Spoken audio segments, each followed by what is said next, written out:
Welcome to another edition of Stacked Labs. Thank you all for joining into our much anticipated conversation with the team from Lambden. We have Stuart. Oh my God, I put you guys in the wrong videos. Look at that. Hold on. I'm going to go right back. Hold on. I can do this. Ruined. I ruined it all. I Ruined. ruined it all. I'm sorry. Watch me live edit. Watch me live edit. There we go. And you said you couldn't do it. I can do small things like this.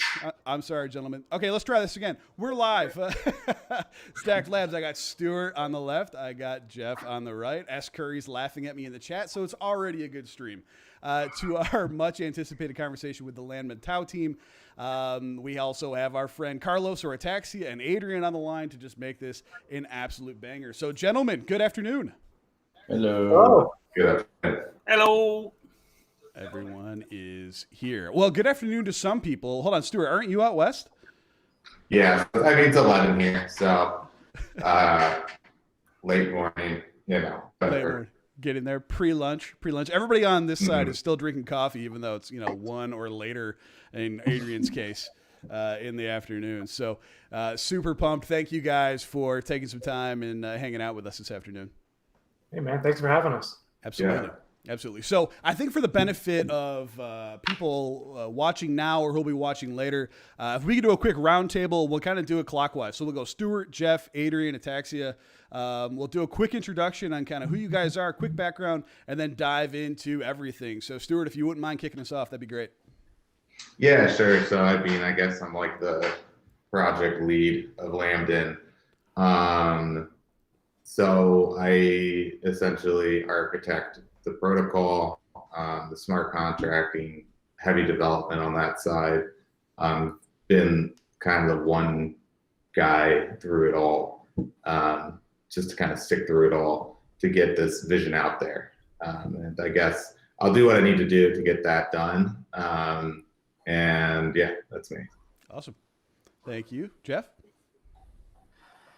I guess I'm the number 2 at Lambden, considering there's 2 of us. Great position. I'm just like a lead developer. I do a lot of the DApps, handle a lot of the developer communications and things like that. I've worked at Lambden for a couple of years now. You could say I came up through the ranks, started as like a community manager, and just kind of kept plugging away until number 2. All the way to number 2. I like it. It looks like Adrian's on mute, so I don't know if I'm going to... Oh, there he is. Adrian, if you wouldn't mind giving an intro yourself, I would appreciate it. Yep. So Adrian Woodward, founder of TWA Token, investor and miner in crypto since 2010. So been around a while. I'll probably do for now. Fair enough. And obviously my co-host, most of the time, Carlos, if you wouldn't mind giving an intro, that'd be great. Yeah, well, I'm basically a DeFi child. I joined last year and have been like experimenting with what's being built on top of layer ones. So it's very, very cool to be here talking with guys making a layer one, which is great. So yeah, that's me. Yeah. And I guess I could introduce myself because I'm assuming we have people from Lambden who may not know who I am. I'm Jared Phillips. I am part of the Stack team here. I was graciously given a platform from Joel Birch and the Stack team to just have cool conversations in crypto for everybody to learn more. So that's myself. You can see all of our Twitter handles. Please go give everybody a follow. We always have great content coming out everywhere. So I'm super pumped about this conversation for a couple of reasons, and I'm going to set it up this way. We did a stream last night because Carlos just got back from the Galapagos Islands swimming with turtles, or I don't know, something that he was doing. And we had a conversation where in the course of our just brief discussion, it came up of why aren't people building this stuff? What's happening? There's things that could be done. We came up with 2 or 3 ideas just on the call. And the idea was there's not enough talent out there. People need to learn Solidity. It's tough to do. It's not for everybody. You got to figure it out. And then we kind of immediately transition into Lambden and how cool your project is and what you're doing. So would you mind taking me back to 2017, 2018, Lambden, and how did this all start? I'm always curious on Advent stories, if you wouldn't mind. Yeah, no, it's a pretty similar story. It was like I've been around crypto for a very long time, probably like 2010, but I was too young to really get involved with it. / I didn't take it seriously until about 2017 when Bitcoin hit $1,000, and that's when I was like, oh, just psychologically, that is when it flipped. And I was playing around with Ethereum when it was $5, but I wasn't even taking it seriously, right? So, anyways, the thing that came up is my friends were talking about these, like, oh, Ethereum, everyone's doing this crazy stuff on Ethereum. And when I started to dig into it, it was like, yeah, it was a pain in the ass to get anything done. So, taking a step back, it was like there should be a better toolkit for this, and that was the initial idea. And that has sort of scope creeped out into why don't we just rewrite like what we think a blockchain should feel like for a developer. So when you get introduced to blockchain, your expectations are more in line with what the product actually is, because you hear all these things and how it's going to change the world, and then you look at what it's actually doing, and it's nothing. And it's like, why are there no applications on this thing? And we think that there's many reasons, but some of those have to do with the technical barrier to enter. Sure. And a lot of projects are not. They're going the opposite way. They're making that barrier even higher. And so we're here to kind of take a step back and say, we do go against the grain. We tell people what we're doing, and they're like, I've never heard anyone do that, as if like we're doing something wrong. But to be honest, I think that what we're doing has value. And if you look at kind of the history of technology as it perforates throughout society, it's never the ones that are the most like brainiac ones. It's the ones that reach the masses so that the masses can produce something from their own hands of value to add to the ecosystem. So that's what we're doing. Yeah, I like it. Jeff, you said you were here from the start, and then you kind of worked your way in. So what was your perspective like during that whole proliferation or development? I mean, I originally found out about crypto, I don't know, like probably most people do, just in someone's garage over a beer. And someone's like, hey, do you know about Bitcoin? And I'm like, you're just crazy, And I found out about Lambden just because one of my buddies bought it, right? And so I bought some, and then, you hold it and all that kind of stuff. And the one thing that brought me to Lambden, though, was like we have a great community. And I've been in communities for other coins or projects, and there's really nothing like the Lambden community. I don't know what it is or how it is or what, but it's just like a great group of people who help each other out. It's pretty positive, it's really great. That kept me there. The need to foster it kept me there. I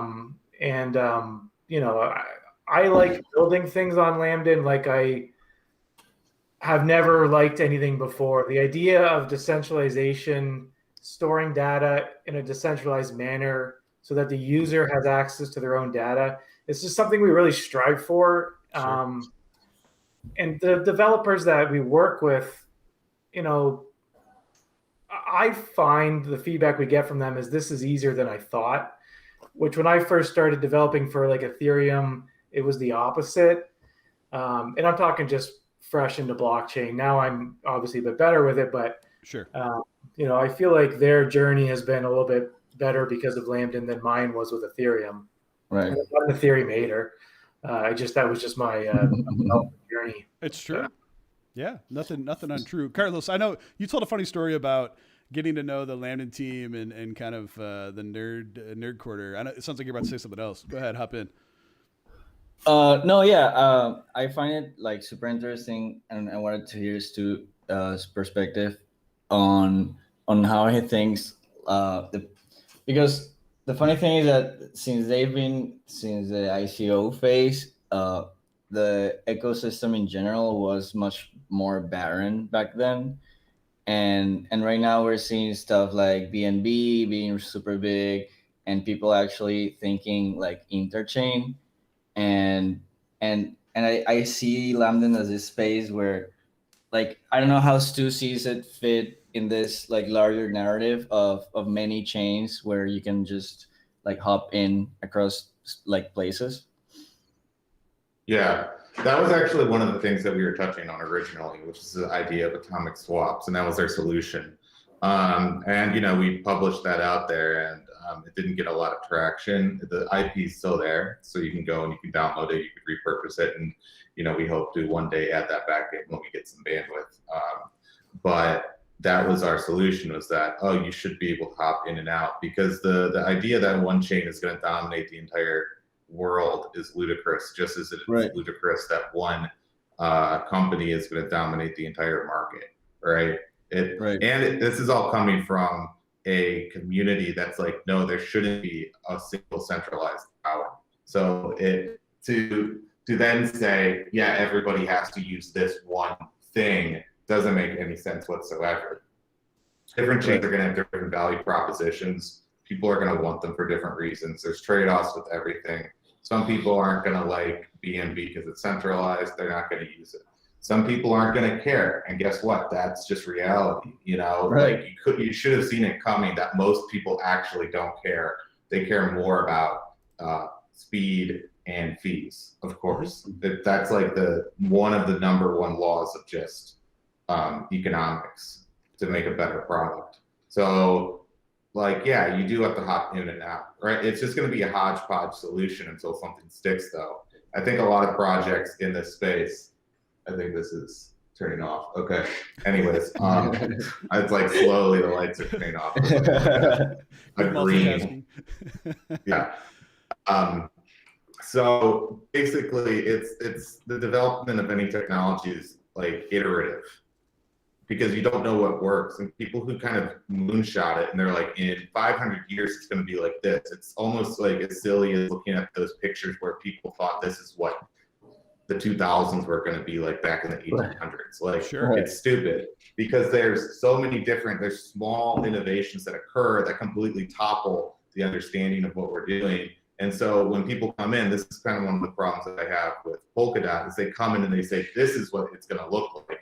And it's like, roughly, you're right, there should be some sort of interchange solution, but then to propose what that solution is going to be, it's going to be hard to get people to believe that solution until there's a problem. You don't really see a problem. People aren't jumping in between chains that much. And when they are, they're using these bridges that these chains are creating.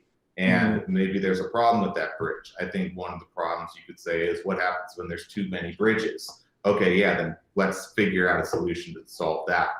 I don't think it's a problem that has to be solved right now. I gotta interject. Yeah. I want to preface this with, like, my opinions on all this stuff is not Lambden's opinions. I want to just get that out there. My opinions don't drive the direction of Lambden. But I'm not a big guy in interoperability, just because I think it was a buzzword back in the day. A lot of people are playing on it right now, but like Stu just said, there isn't a lot of people jumping between chains. The need isn't really there, but people are focused on it because they feel like, if I can link my project to your project and your project has value, that gives my project value.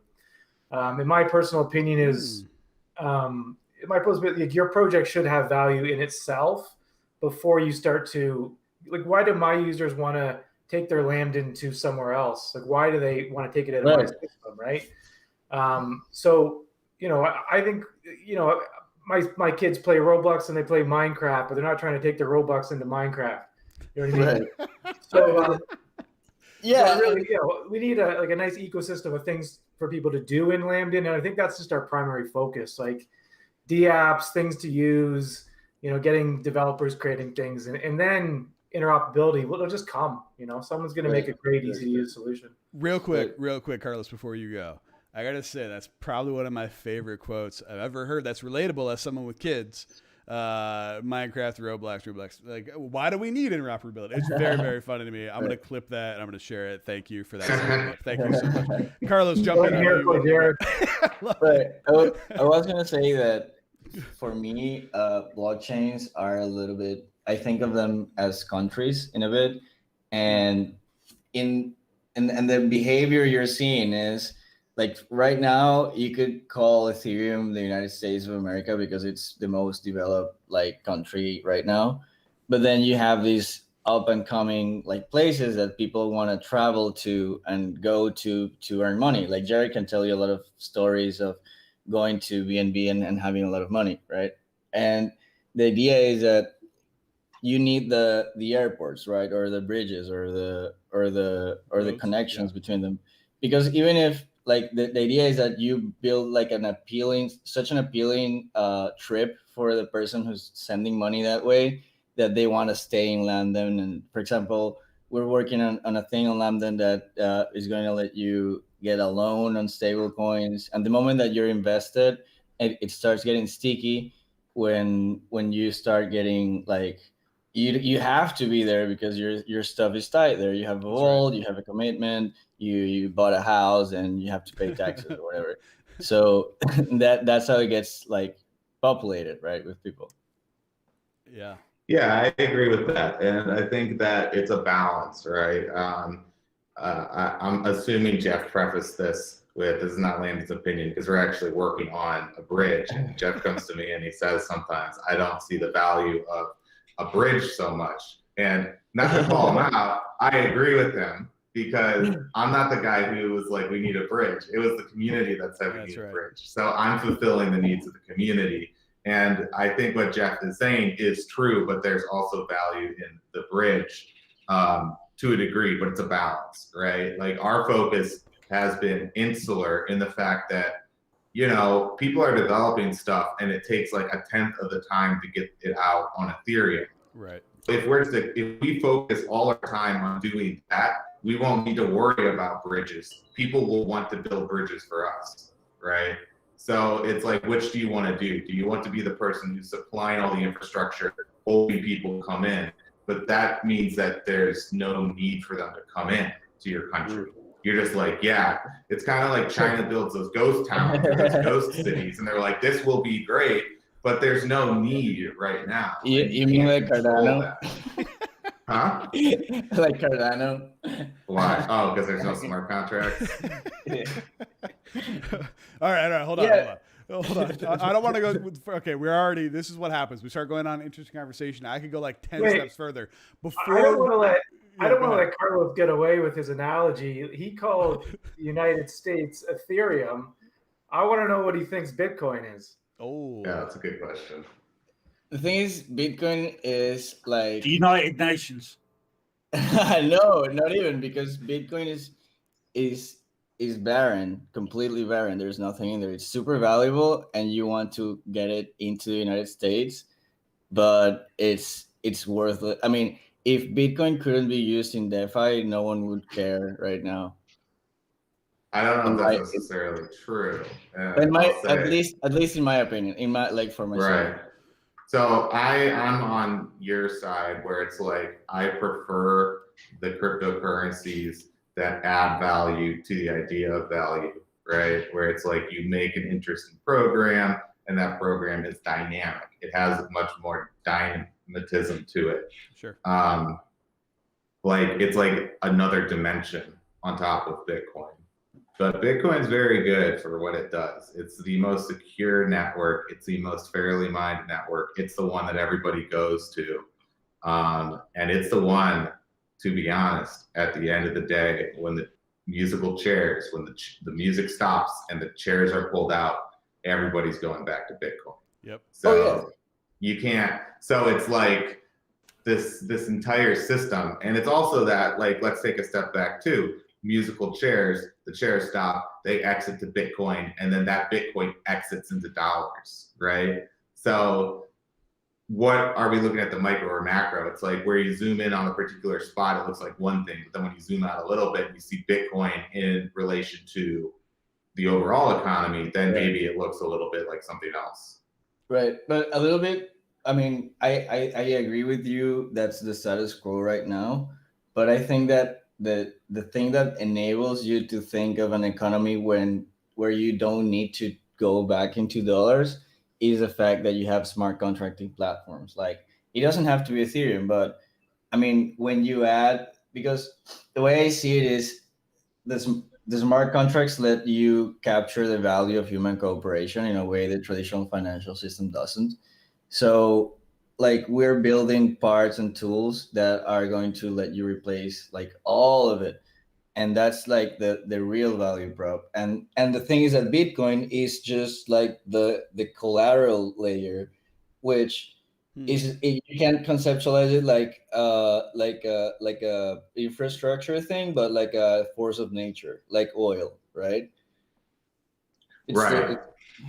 Yeah, no, it's one dynamic of this entire ecosystem. Right. So But I'm with Stuart on this. Yeah. I'm with Stuart on this, Carlos. I think it's too dismissive of the valuable things that are already in the traditional finance system to say, and I don't think you are saying this, but it could be seen that you're saying this, to say that everything is going to be reproduced in smart contracting, therefore there's no need to go back over and have that bridge into traditional finances, as it were. And I think there's a lot of good things over in there. There's a lot of bad things, but there's a lot of good infrastructure, networks, people networks, and so forth that would be difficult to replicate in technology.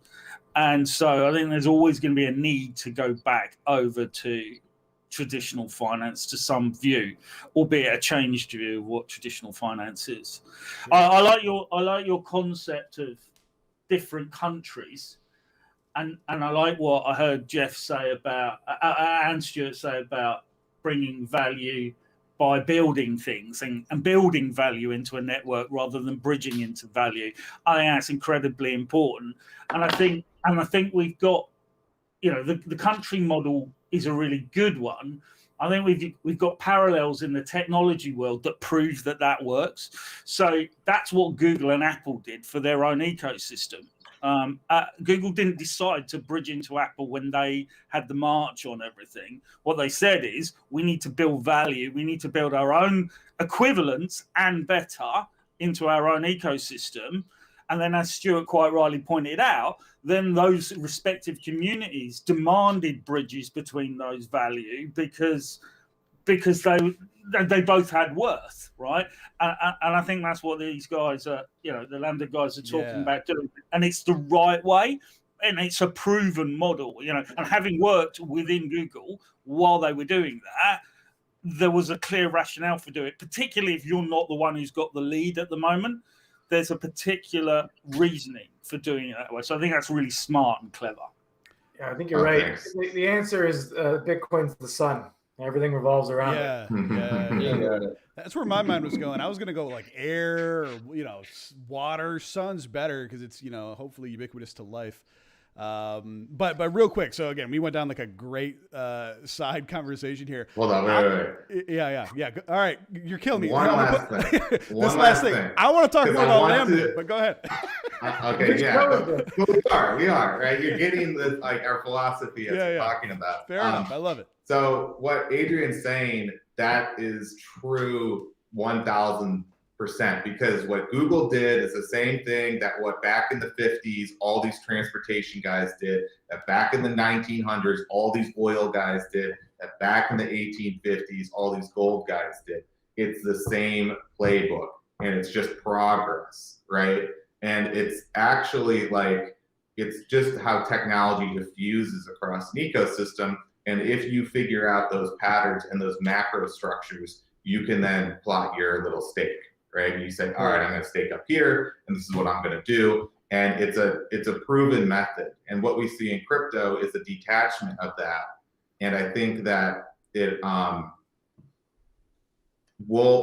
knows what we'll see, but I still believe that there's no exceptions to that rule that have proven through the test of time, is that this is how progress moves forward. We will see all of these things be replicated to the most degree as smart contracts when the need is there. but I would not, like, we might see something radically catastrophic in the sense that all the banks just decide to create their own blockchain and they say, all right, we have smart contracts now, wipe the hands and screw you guys, you're going home, right? That could happen. That's a risk because you know that these guys and the Apples and the Googles all already done this shit. They have way more financing and they're plotting, they're going to basically see how people do it, copy, take them out, and move forward. So the interesting approach there is how do you defend against that? And how do you accurately predict, like, yeah, when the music stops and things start to get brutal, that's where a lot of this shifting actually occurs, in my opinion. So, Yeah. anyways. Yeah, I first off, I love that. I love this conversation. I want to put a pin in a couple of things. One, what you just said, Stuart, I want to revisit in a moment. Another thing, Carlos with the unsolicited side swipe of Cardano, and then also Stuart saying, I don't know about Polkadot. I don't know if it's maybe all that. I'm going to come back to all these things in a second, but first, I'm going to change the screen. And as I'm changing the screen, I'm pulling up Lambda. Okay.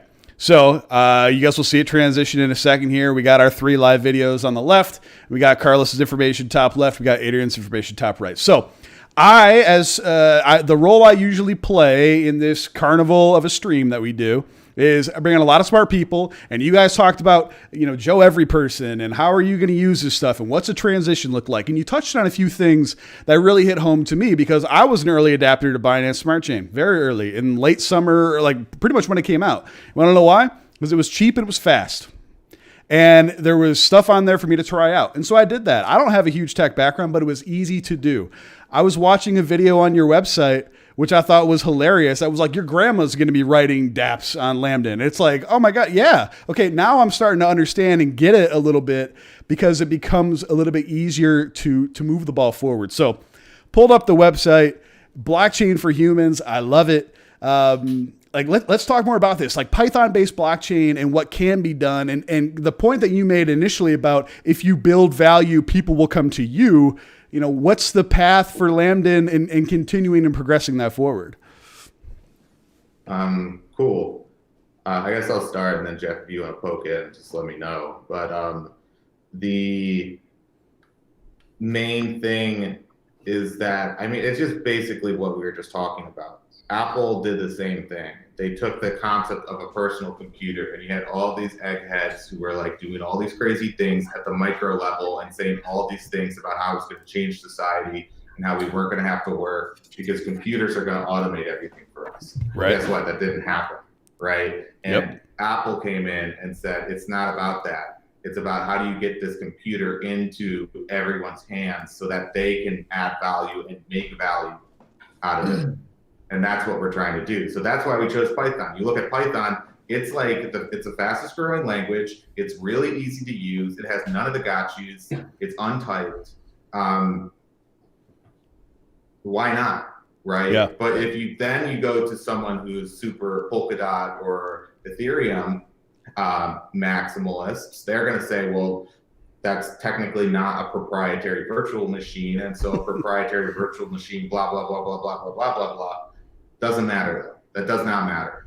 And sadly, it doesn't matter. And to your point, Jared, the fact that you use Binance Chain and you have to sit here and try to defend yourself is kind of proving my point because you probably get some flack or some like guilt, let's say, in the blockchain community because it's Binance. It's the big evil guy, right? But guess what? The big evil guy, there's no judge that says the good guy wins and not the evil guy. You have to have a long-term strategy so that you prevent the evil guy from winning. And if Binance is evil, right? It's all also perspective. Binance has also given value to so many people and probably helped a ton of people out and probably made their project super successful and done a million things. Is that evil? I don't think and it's probably against their best interest to show that they're evil. So it's their best interest to be fair, like as long as possible, because the moment that they can be with blockchain, you could prove that they're evil, right? Like the moment they do a reorg by themselves or like they block someone, you're gonna have people reject that, and then you lose value, right? Because a lot of the value it's imposed to you by people willing to hold and to, for example, get paid in BNB, which is a thing a lot of people are doing, right? Because they believe in the value. Yeah. But yeah, but I think that, and back to what we were talking earlier about countries, I think that there's a bit of like critical infrastructure that needs to be provided by the smart contracting platform in order to have people be able to succeed. Like, for example, what Uniswap did to Ethereum, and the fact that you guys are doing Rocket Swap. We should Yeah. talk about Rocket Swap a bit. But I think that's one of the key. In my opinion, it's just a swap thing and a way for people to get debt. And the moment you have those two things, you have a sticky platform because people now have their money bound there and they have a way to get to cash out. And then they start thinking, okay, what can I build with this? Because they are already in the network. 100%. What's your experience with that? I think you're basically talking about exactly what we're all about, right? And so you're building essentially a MakerDAO clone, which is some sort of stable coin, right? And that in and of itself then lends, X number of applications to be developed. And we have the people who developed Rocket Swap, they're committed to it because they own that, right? That's part of whatever, right? They've developed it. It's their project. They want the best for it. They have governance systems and everything like that. But, they've created that thing. And that's sticky too. It's not just money. It's the people who develop things that keeps them there, I think is a big sticky factor. Yeah, it also Rocket Swap right now has a budget, it has a little bit of revenue, and so with that it can continue to grow. Right. And Lambda specifically doesn't have to fund it to eternity. Right. It can live and grow by itself. And Benji, who's one of the community members who basically heads the project, he just contracts people and pays them in Tau and gets some work done here and there. So it's it's a nice thing that an ecosystem can maintain a community like that. Right. Actually, I wanted to talk to you about something. We have our Strudel program protocol, and we have our Strudel Bitcoin. So I'm one of the guys who's been bothering the chat and Stu for a bridge all these times. Probably me, Stu. The community that was bugging you for a bridge was actually Carlos all along. Yeah, it's just me and different usernames. We knew Carlos. Your intervention. No, but we're one of the things that would instantly peg the Bitcoin is if we just started a pool on Rocket Swap and it started trading at the Bitcoin price, and people would start making profit by arbing it. Then you would start people coming over to Lambda to do that thing, and then we could build out those, because we have a community of people that are already invested in Strudel. So we could just herd them over to Lambda because we can offer them better fees and a lot of other things. And for example, one of the things we do is relay transactions from Bitcoin to Ethereum. And I think it would be way less cost on Lambda, and we could do things like a Dogecoin bridge and stuff like that. But it all starts by letting the community colonize a bit of Lambda, right? Yeah, it all starts with Rocket Swap for us, and people were talking about the bridge way before they were even talking about the AMM. And Benji, clued into this early. He's we just need a jumping off point. And that's what Rocket Swap was, because once you have somewhere where people can get together and trade, in a quick, easy, decentralized manner, then you can bring in the bridge, and then you got your Ethereum wrap tokens, and you can do all the other stuff. So it all had to start with Rocket Swap. Right, 100%. And how was the launch? What's the numbers you're seeing? Do you have any stats on that? Wow. Good. Well, I was gonna say, the one thing with the launch was we were pretty lean. and that included a lot of the API that runs Rocket Swap. We didn't gather a lot of stats.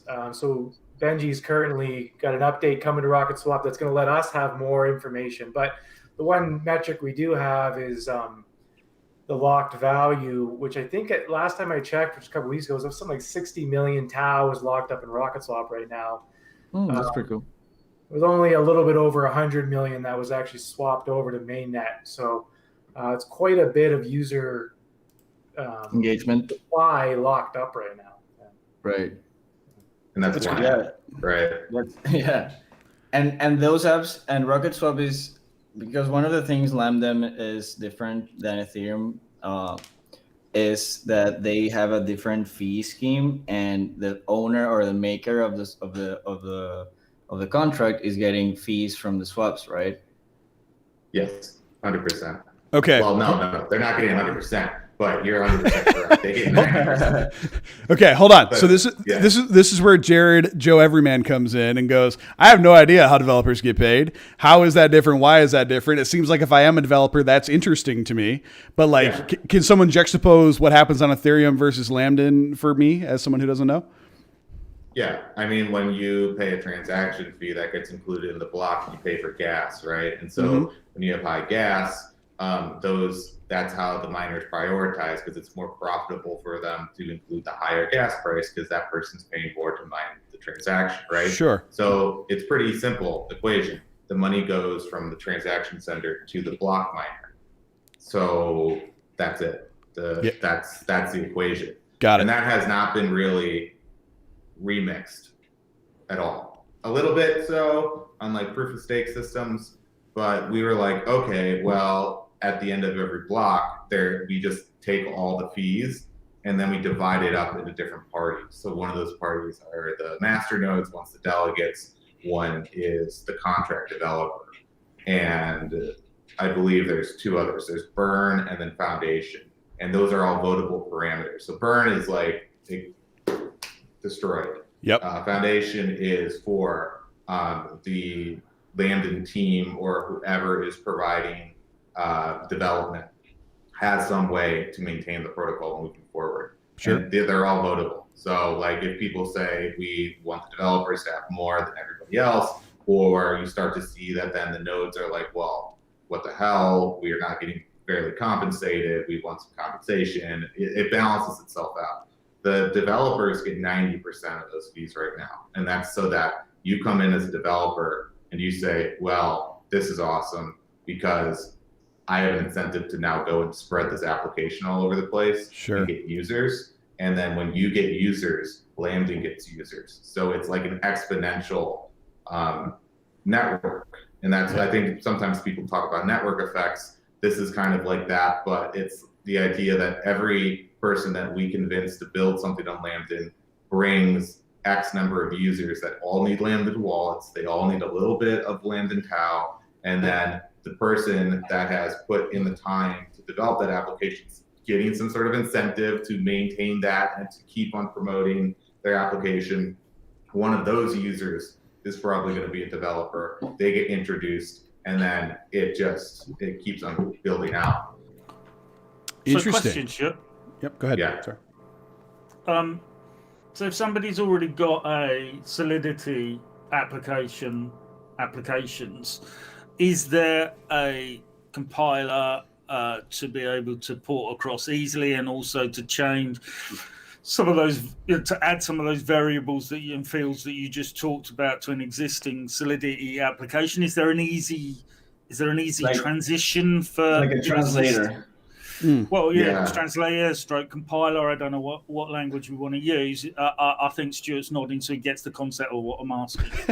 Yeah, I understand what you're saying. And so like some chains will just say that they support EVM as well. We don't support EVM, and that's kind of one of the barriers we do have. While the smart contracts are a new type of smart contract, it's Python. So we believe that you can translate that application much quicker, not automatic, and that's kind of what it is. Yeah, no. So I was aware it was Python, and I also love the client side work that happens as well. I think that keeps the fees down. I think that's a really clever thing. I guess what my question was: do we manually need to? And I know it's not a particularly big exercise, but do we manually need to port from Solidity to Python, or is there a suite of tools that does a bit of it for you? And I think what I'm hearing, if I've got it, is that you just manually port it across, but it's not a big exercise because it's effectively Solidity into Python. Have I understood it right? Correct. Yeah. There are some things that you're going to have to change. Like, for example, because Python is not really typed in the same way that Solidity is, you're going to have to make certain assertions. Give an unsigned integer, you're going to want to make sure in your Python smart contract that you can't accept values that go below 0, right? Because there are no guardrails. But because there's no guardrails, you can walk through and move much faster. Got it. Okay. I mean, it's not a big exercise, and in terms of guys in the community, so Jeff made a really interesting point about what the Rocket Pool team are doing in terms of reaching out for resource to get engineering done. In terms of guys that have got the skills to take Solidity and turn it into those Python, is there an active community, or are we reaching out, do you think, to the wider Python community to get those smart contracts re-engineered to go onto Lambda? What do you think the right way would be? Would we reach out to an existing group of people that are there that have got dual skills, or do you think the practicality is that we're going to need to reach out to the wider Python community and probably actually get them a little bit up to speed with Solidity so they can make those application changes? Okay. So yeah, if you were like, I have these Solidity smart contracts, I want them ported over to Lambda, who do I talk to? You can't go either way. Like, if you go the route of getting somebody who knows Solidity, you have the benefit of them knowing what the Solidity contract does, probably a little more deeply. And the benefit is that Python, every developer knows Python pretty much. Or if they don't know Python, it's pretty straightforward to pick up. And so they can figure out, surely. The alternative is that you go to a Python person, you say, I have this smart contract and I want to port it over. What they would then do is logically step through it, and Solidity, it depends on the type of developer that you get, but I would say like an intermediate to expert developer, someone who has made applications before and done the full cycle, is going to be able to read that. Even though they don't know what Solidity is, they're going to be able to read the code and say, okay, yeah, I can tell what's happening. Is there anything been done to have like documentation and like best practices to like maybe, because I heard I was in some of the discussions when for example the Lambda standard token contract and stuff like that. Is there a place where developers could just be pointed to in order to get the ropes and learn? Yeah, I think it's docs.lambda.io is like the rough sort of site, but you can go directly to contracting.lambda.io, and that will step you through the whole thing. That has a full documentation. Jeff has written a few tutorials so that you can walk through and actually create an application if you're like brand new to it. And guys, have you got for those developers out there listening, and I've got my own team of developers that are primarily Solidity developers, which is what was behind my question. I know a lot of those guys have said, yeah, I've got Python in my team. I've got Python skills, but I haven't used them for 2 years because everyone's paying me 3 times the amount of the money to build on Solidity at the moment. That's the reality. So they've got it, but they also they're a bit rusty. But that's my own personal problem. But with regards to grants and things like that, Stuart, is there a grant program or a treasury program that if we were looking to bring applications from different chains, is there something that can be applied for to help carry a little bit of the cost? Yeah, and we're doing that with Carlos is doing a MakerDAO clone. So we're committed to providing a lot of those collateralized loans so that there's a circulating supply of those stable coins that then can then be used. Nice. We want to see that be successful. The stable coin is extremely important. Just like we did that with Rocket Swap. We gave compensation to the developers in Tau, and then we also were a big liquidity provider for their token so that the token was liquid and then it could see success as well. So depending on where, like how helpful the piece of technology you're doing adds to what Lambda's trying to accomplish, which is increased developer use, increased user use. Yes, 100%. And it basically is, we would just discuss like, all right, what is this thing? If you're replicating something that's been done on another project, we can then say, oh, okay, so we see like flash loans. Like flash loans are huge and we see a whole bunch of them. So, we want that on Lambda, and so we'll do this. And it'll be on a case-by-case basis, but we want to see a lot of success. So we were thinking of a name for the MakerDAO fork. I wanted to run it by you on the stream. Oh, this is exciting. High stakes streaming right here. This I like goes it. one way or the other, right? This could be Right. So, Stuart with head in hands here going, what are you thinking? so I don't want to ask him privately. I wanted to do it in front of a bunch of people. Right. So- the name we came up with for the MakerDAO fork is BakerDAO. Just what? Baker? BakerDAO. Why? Hasn't that been done? Yeah. As good as? No.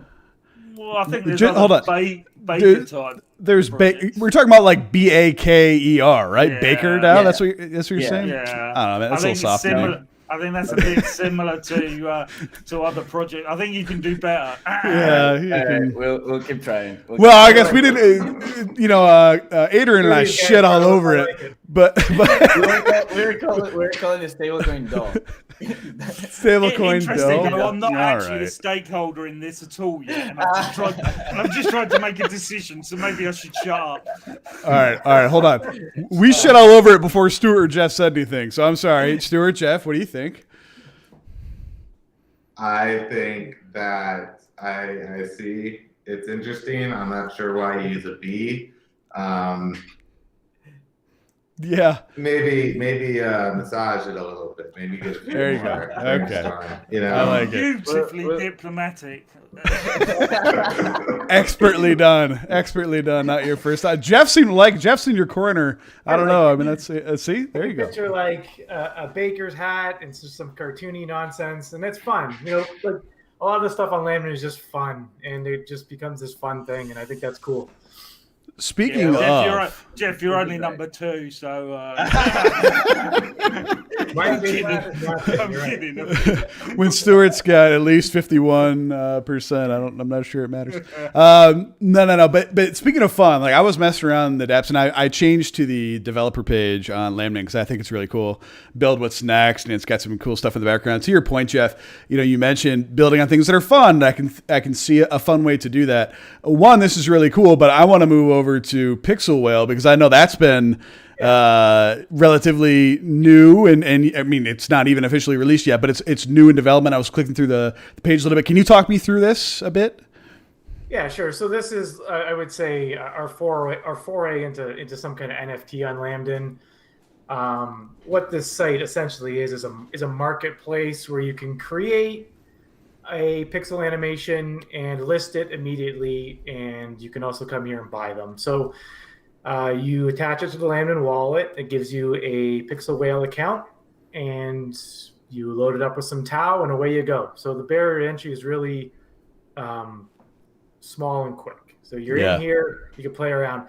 And originally I whitelisted a bunch of artists because I wanted to stock this with some nice art that when we launch, it doesn't look like a bare site. This is what people have done. I mean, this top part here is the most liked ones, and if you go down, there's the most recent ones. But okay. In general, people have been going crazy with it. It literally is fun. People have that you can't buy yet, but people have put them up for sale already. And it's your people's kids are doing it, so it's super low. You don't have to have some degree to make an NFT. You can just come in here and make one of these, have some fun with it, This is great. And I think that's the whole point, right? I think that's the whole point of this Absolutely. stuff, So yeah, we really like this. And if someone wanted to do a typical NFT where you're just linking to a file on a server somewhere, absolutely, that can be done on Lambda as well. These are on chain, so all of these pixel arts and all the frames are serialized and stored on the chain. The ownership and the price and everything is all on chain. The buying and selling is right in the smart contract. There's no third party. So when you buy or sell something through here, we're not taking a cut. It's directly from you to the seller, which is the point of blockchain. Very cool. There should be, you don't have to ask us to list anything on here. Although if you go too far with it, if you know what I mean, I will take it down. Yeah.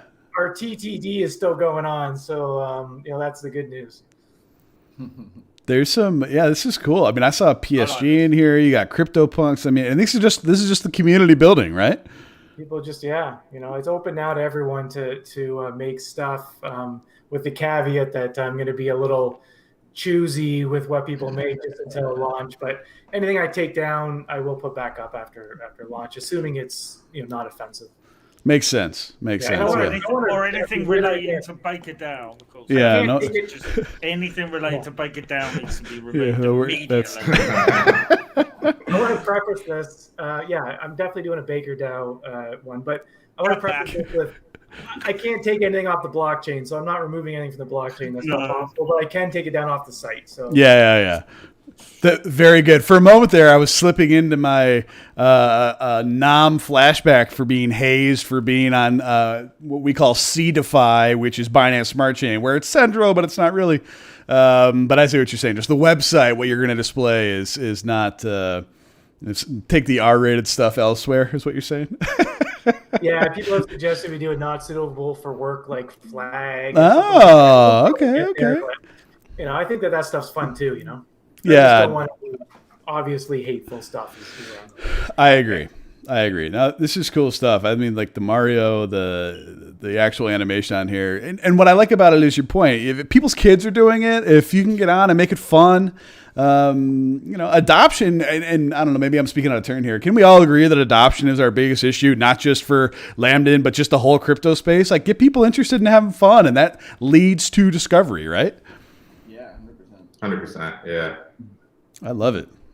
Is that Ohio State? See, I got a problem with that. I'm a Michigan guy. So we should take that one down, this bottom right corner here. We should definitely take that Michigan one, man. Yeah. All right. I need, I'm going to commission somebody. One of our, we got like 50 viewers between all of our streams live right now. Somebody make a block M. I'll pay you for it.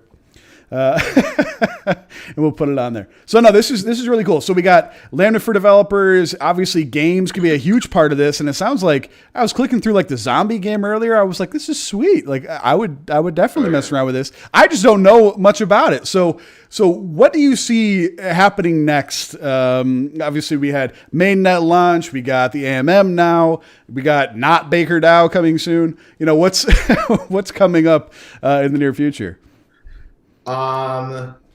It's essentially listening to the community and making strides into providing the features that just facilitates more development. Because like after Rocket Swap launched, like 3 or 4 parties were like, now we want to make something. Cool. Right? So now imagine those 4 parties launch. Who are they going to attract, right? And so it's making sure that this ecosystem is well suited for that. And their path to getting that thing released is as seamless as possible. And Sure. So that is where things like we'll talk about, okay, should we fund an Ethereum bridge? Because that could open up a net of new developers who just don't know about Lambda and they're not opposed to anything. They actually want to do stuff and they have problems with the fees and I don't know, right? Sure. That's pretty much where we're at. Jeff just sent in a link of the developer of that zombie game, and he's developed like a good amount. He was one of the first guys to develop some high quality stuff on this. There we go. Pulled it down. Yeah.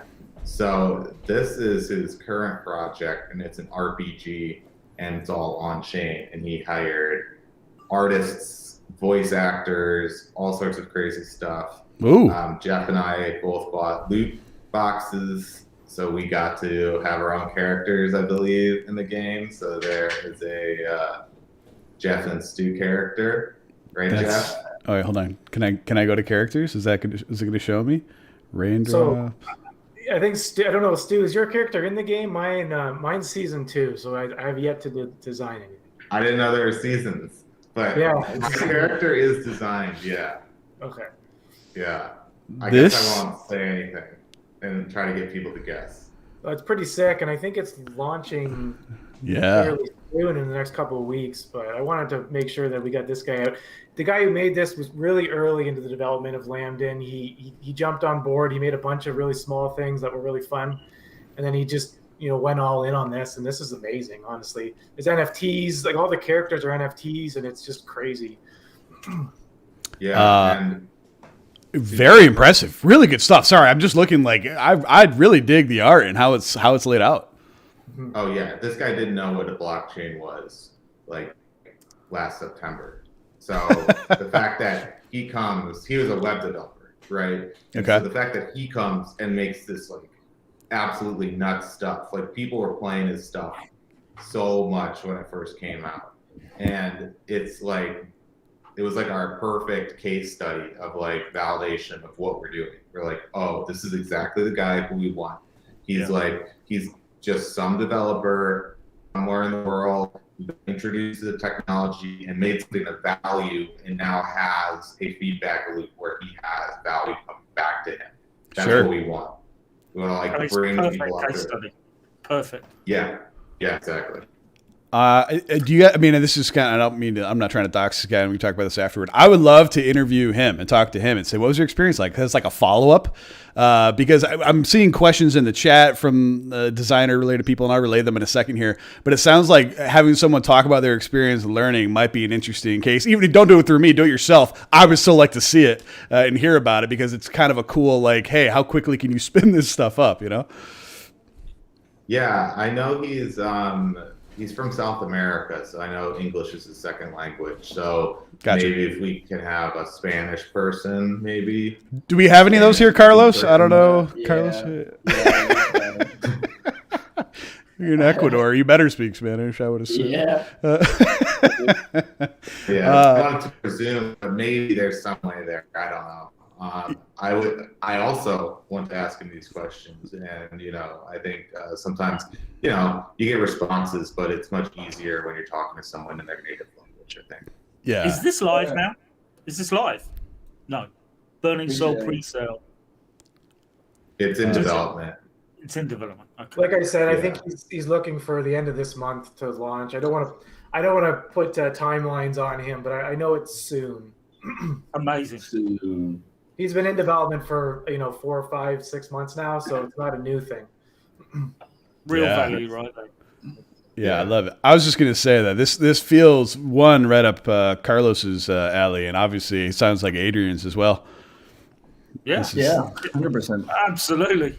This is the stuff we need.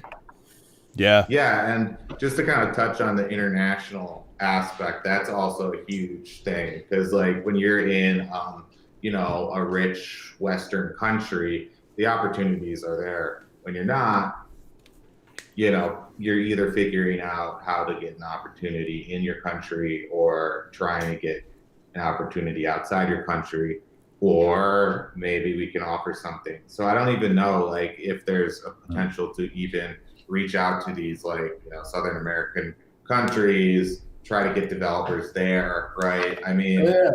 Oh. 100%. 100%. There's a lot of need for people in general to start building, and that's one of the things that I have been trying to do with the nerd community, to like have this place where people can get exposure to stuff like Lambden, and maybe they find out about it from the stream, and also like when they come back, we want to start building the know-how. Because we already know how to launch projects. We already know how people react in blockchain, what they expect. so if that part is settled, then we can just bring people with their ideas, right? Which is the important Right. part, and just like show them the way to create value, and that's like a super important role, I think. Yeah, And by the way, you've been doing a brilliant job of those connection type things, Carlos. I mean, hats off to Carlos for that. Yeah. Because connecting people, projects, and influencing, and those extra skills that you need outside development, coordinating legal resources and financial resources, and Nerds and Carlos at the hub of that has been really important, and it's going to be more important as we go forwards. Yeah, I want to reiterate just so I don't want to let it slide by is, all this stuff that Diego makes and all the other stuff other people make, every transaction that goes against this guy's smart contract, he gets 90% of those fees, where, other chains, those fees go to pay the nodes. Right. Right now, the transaction. So just by having something that people play, you earn from that, and you earn Tau. You don't earn some token. You earn the direct currency. So Sure. No, I mean that gets me excited as somebody who's developing software on other chains. That gets me excited, but I'm just as excited about what Stuart said. That actually that can be voted on, and if that 90% is deemed as being a bit rich, and it probably is on an ongoing basis, I love the fact that a fair balance can be struck. And if it stops being fair, then one party or the other says, don't want to play anymore, right? I think that's, and to have that, for want of another word, baked in to the protocol, again, that's a game changer. That's real value in itself again. Right. Yeah, I think, Adrian, you kind of see the similar patterns that we do in like where does all this crypto stuff play in the real world, right? And like, I mean, it is in the real world, but in the real economies versus, adoption business, proper businessification, for wanting of making another word, to making this more mature, grown up, and an actual business concept rather than some code. Yeah, Well- business. You can start a business on Lambda. I mean, Rocket Swap. You think about it. Each trade is a transaction. So Rocket Swap gets 90% of every trade, right? Right. And we can almost sustain the app on that revenue. It's good. That is- 90% and of the things like- fees. and things like 90% of the fees. Just to be clear to the people listening in, not 90% of the trade. 90%. Yeah. It's a good point. Yeah. Holy shit, people are starting to develop right now. I get 90% of everything. That's so this is really cool. Just like taking a step back, because I feel like half the time when Carlos and I are talking, he's going like 20 years into the future, and I have to go, hold on.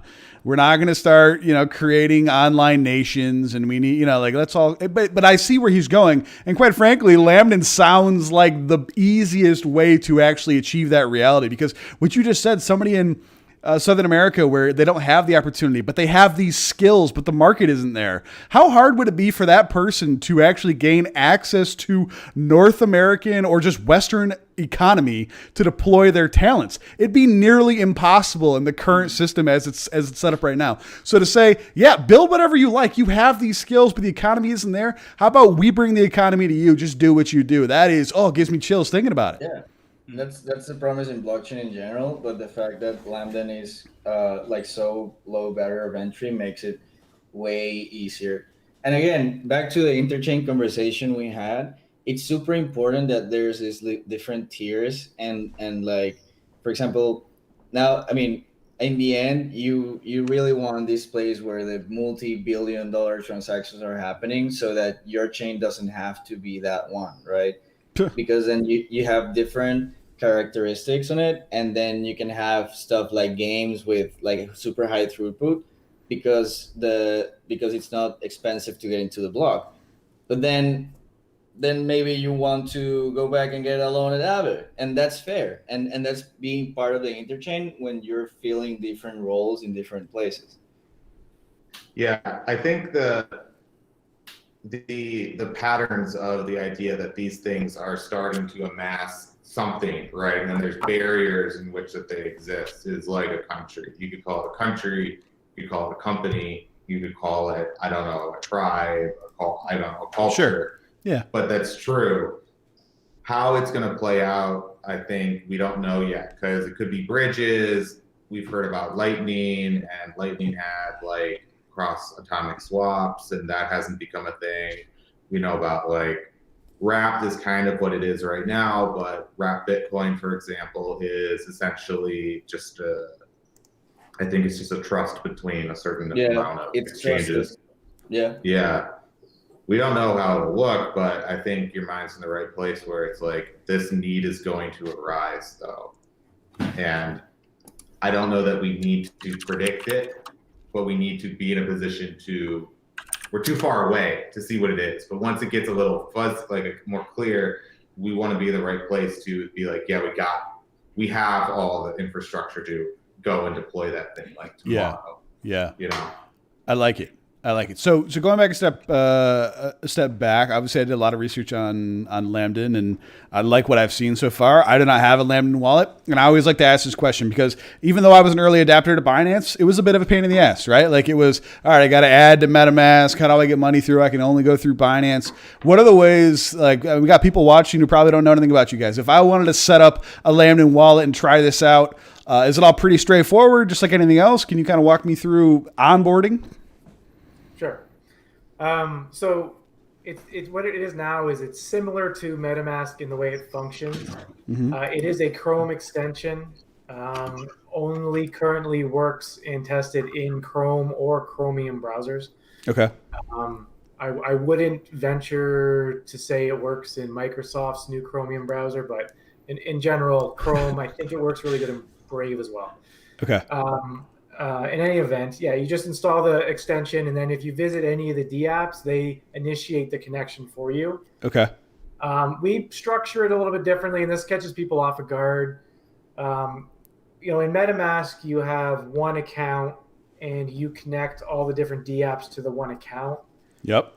We structured it a little bit differently, for security. Every time you go to it, so if you go to Pixel Whales will create you another account. So if you go to your Lambda wallet, all of a sudden you'll have a Pixel Whales account, which you then have to transfer a balance to. And we like this because it gives dApps, it allows us to do a couple things. One, we can give the dApps automatic transactions, so a game or whatever can just send transactions. Interesting.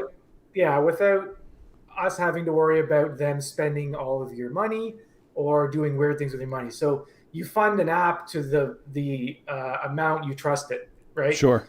So, you're like, well, if this dApp, if it's sketchy and it happens to screw me, it only screws me for 10 tau, yeah. So, there's that. Plus we can do things later where we can sync those accounts into a mobile app or something like that. Okay. Because if the mobile app is malicious, you're syncing to that one account. We're talking about private keys here. They only have access to that one account, and you can control it all through the wallet. Sure. That's a long way of saying, we do, but we have our reasons. And so if you're coming directly from Ethereum, you might find that strange. The only thing I'll preface that with, please do a backup every time you create a dApp connection. You need to do another backup. So if anyone's going to try the wallet and wants to pick the Pixel Whales, do a backup every time you do make a connection. But got it. Honestly, all the dApps walk you through it. The wallet walks you through it, walks you through setup. It's not rocket science. It's pretty straightforward. And Carlos and I talked about this last night. The ERC20 tau is like that already happened, right? Are we past the 6 months that you guys were okay? So that's gone. That's not to say that you can't use the swap facilities in the wallet, though. They're certainly open, but we said like the support has ended. We'll still come around and support it as it's needed, but there's been like a few hiccups where people are like, "What's going on?" It's like, hold up, like there's only so much time that we can spend on it. Fair enough. Yeah. Like, you don't have to worry about it. That's what I'll say. You don't have to worry about it.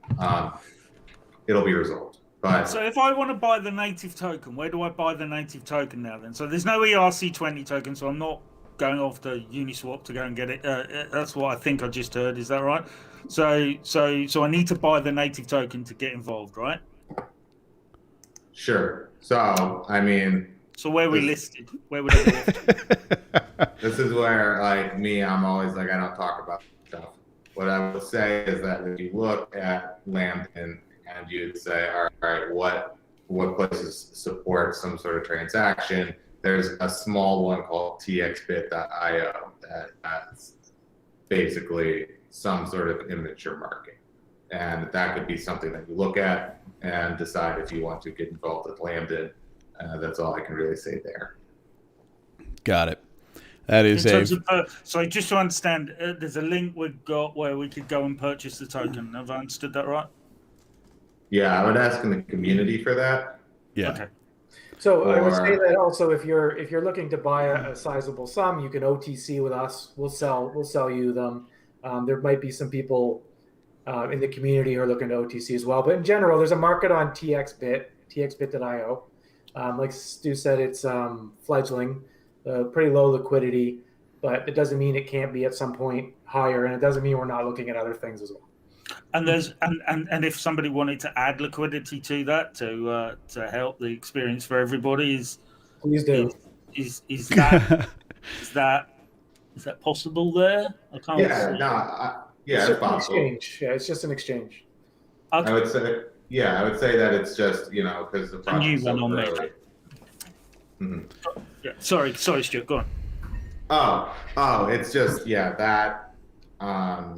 it's just super, it's an early market, right? So if you were to go and add your orders or whatever, I would presume that the market would react accordingly to whatever you're trying to do. Got it. But it's slippery. Got it. That was beautifully managed by you, Stuart, on two fronts. One, as the only other American on this call, well done on the buying Lambda evasion. But the Yeah. To be clear, absolutely was I never asking for him to. Yeah, no, he didn't if tell you to buy anyone anything. wants No. Yeah, No, exactly. If anyone wants to interpret what Stuart said as being buy something, he didn't, because I didn't ask him about buying it. that was purely. I'm not saying you were doing anything like that. I'm just saying we want to it's clear. very We've interesting. absolutely Yeah. cleared up for everybody. There was There was no discussion there about advice on how to buy it. Just potentially where you could buy it. You know, I make this clarification because there was a stream a while back with Carlos and Adrian where it was almost seemed like I was someone who played games with taxes, and I do not. I pay all my taxes. Thank you very much. Come check me out, IRS. But the point is, it was insinuated otherwise. I want to make the case. That's very, very cool, and I like how easy it is. I like how you can, essentially get everything you need. And really, what it comes down to is reaching that critical mass. I mean, you guys have been building for a long time. Yeah, that's what's exciting is that, we built this thing. It's holding up against what exactly we thought it was going to do. And people are building stuff on it, right? Yeah. And it's that in of itself, to see this thing that you built support what you intend people to build on it. But you didn't build any of the things that they're building on it. You're seeing them express what they want to add to the ecosystem. Like that's an awesome feeling just to have. Yeah. Congratulations. Absolutely. Thanks. Very, very cool. And I take a step back because I look at this and obviously we talked about Binance already, but then you have, Solana and, the whole Serum thing going on right now, which to me feels like Sam. Nothing wrong with Sam. Sam is an investor in Stacked, okay? I like all of his tokens. I've bought a lot of them and I've made a lot of money on them. But to me, it still feels like I'm buying Seedify by Sam if I get into that. And that there's something to me that I kind of slip into Carlos land where I go, is this how decentralized is it? And so is it trading one master for another? And it feels like you guys really kind of lay it out there to be as easy and welcoming as possible, which I think is pretty cool. It gets me excited. Let's see here. All right. So what else did I not cover on Lambda? Because there's a few topics I want to circle back to just in the world of DeFi. Well, we got some time left here. So we talked about Pixel Whale, really got to the developers page on Lambda. We talked about the next pages, the next steps coming up, which is development. Yeah, go ahead, Adrian. Sorry, if you I don't want to cut across if you were going somewhere with that. No, please go ahead. Stuart, Jeff, what would you say Lambda needs next in terms of the project to move it on? So what could a development team build that would bring the next stage of real value to Lambda?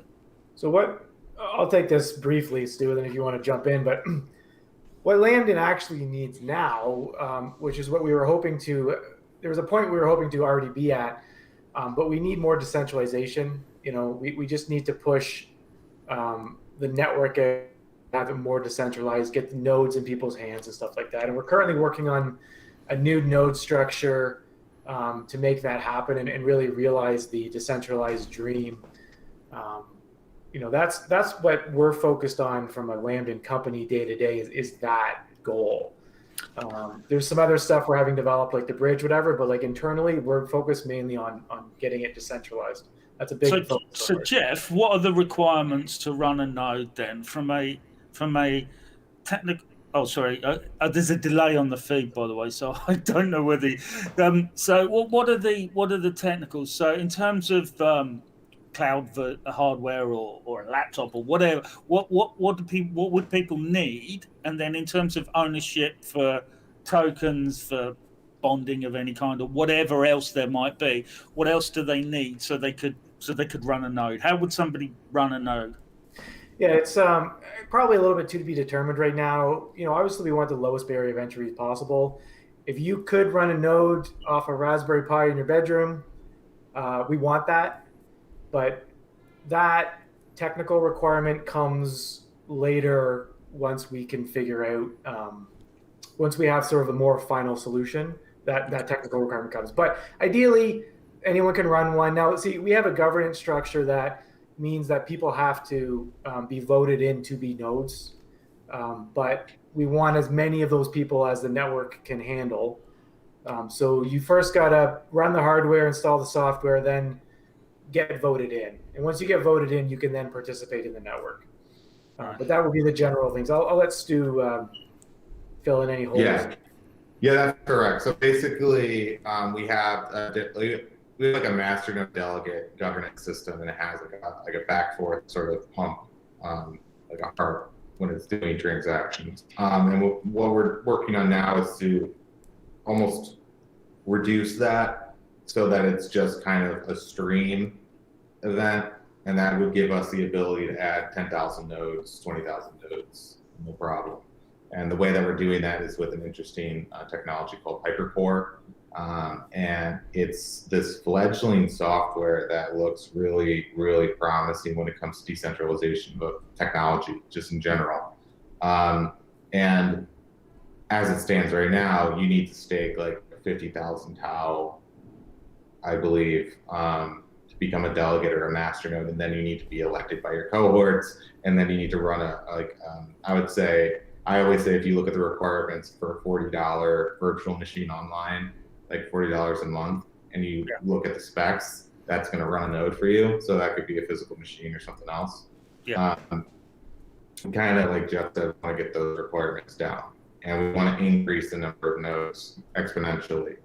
And we want it to be more perfect. Like, I think my goal is that anyone who develops a DApp should run a node, be part of that network. And so how do we do that? That's kind of what we're working on right now. Yeah, because that's going to be an interesting voting system, isn't it? You could end up with chicken and egg there if not thought through carefully, because you could have somebody that's got the app, it maybe even funded, developed the app, and then for whatever reason, the community don't vote them in to be a validator, and they're like, well, hold on, I can't. So whether that might be a desire that they run a node, but if you start making that mandatory, that's going to start causing some potential issues. So there is some reasons for that, right? Like we do, if you think about a node structure, like this is the people that are going to be running the network. And I think having people set up the hardware, one, have the technical knowledge to set up the hardware, two, have the technical knowledge to install the software, and three, have the ambition to market themselves to a community to say, hey guys, I really want to be a node runner for you. I think those three things really get you a more trusted node, a better quality node. And I think that your network benefits from that. Oh, I agree with the desire. It was more about the mechanics and the process of making sure that one of the prerequisites doesn't cut across the other one, and you end up not getting the amount of DApps you want because there's a concern that, well, you know, if I can't get validation, then I put all this effort into creating a DApp, and which do I do first? So that was the only. I see. I think Stu was just throwing that out there. That's not. Yeah, that's an ideal. Yeah. So like, that's it's okay if it's a desire, but if it's a prerequisite, that's a bit of an issue. No, I don't think so. Agreed. I mentioned if you're building, that's not something that, you know, people are going to really not be interested, right? Particularly not anytime soon, as the network is growing. 90% of fees and things like that to start adding in the, you know, from a smart contract perspective, to then start not adding in fees from node validation and etc. I mean, you know, you're starting to get that self-funding business. You know, it's like that starts to build your next app for you. You know, you roll your first one out, you've got your funding stream for your next one. You know, and that's then how we start moving into what Carlos was talking about, you know, countries, or what Stuart called it, tribes. That's where actually you can get some cooperatives happening, where some guy actually has built something, got that fee structure coming in from the smart contracts and from being a validator as well, and he's got his buddy who couldn't get off the line because he's got no funding but has got a great idea, and he says, well, I'll fund you, and then we'll create a cooperative. And now the two of us, you know, now Carlos and Xavier are now running. Now they're running a business together with both of their apps and their nodes sitting in one shell company, pseudo shell company. That's where things start getting really exciting then. I agree. Yeah.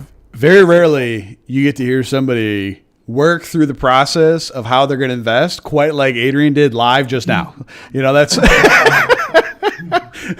I think whether or not you were sold before this conversation, Adrian, I don't know, but it sounds like you're interested in getting involved. I've been reading about London for some time now. Stuart won't remember because he'll have throngs of people talking to him, but I did speak to him about 7 or 8 months ago now about what he was doing, and I've researched it since as things came back. Oddly enough, I've researched the in-depth technical stuff, but didn't know where to go and buy the token. Hey, I love it. I'm a fan. I like it, and I think there's some synergies with what we're already doing, and I already can think about some other developers that will get excited about this too. Even better. And we appreciate that. Yeah. I think go ahead. One of the best things that we see is like, I think Jeff, you sent a screenshot. Someone was in the Rocket chat and they said, it feels like back in 2013 when people were just making cool stuff, like right before it got super, I think a lot of people kind of harken back to this earlier time in crypto where it was like truly just like, hey, this is cool, and because it's cool, it has value. And then that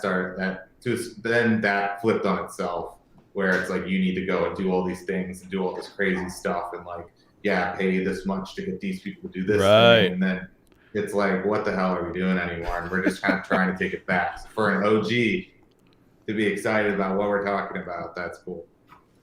Awesome. Speaking of something really quick, because I feel like we've gone through a lot, I'm going to pull this down just to talk about, because I'm curious, you guys, it's essentially listed as we were coming on. I mean, not much before, but Coinbase today listed, and it was supposed to, valued at 250. It listed at, what was the opening bid? 381. Up to 430, all the way back down to 308. A lot of speculation in Coinbase. You guys been following this at all? What are your thoughts on Coinbase going public? rarely follow day one pricing. Fair enough. Day one pricing is always for retail and generally builds the pattern it's just built there. Yep.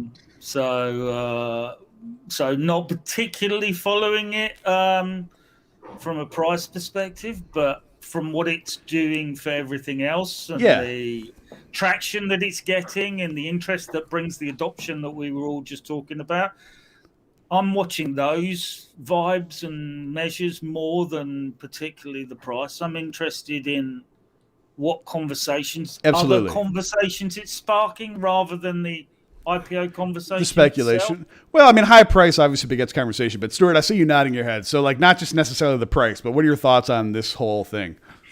I'll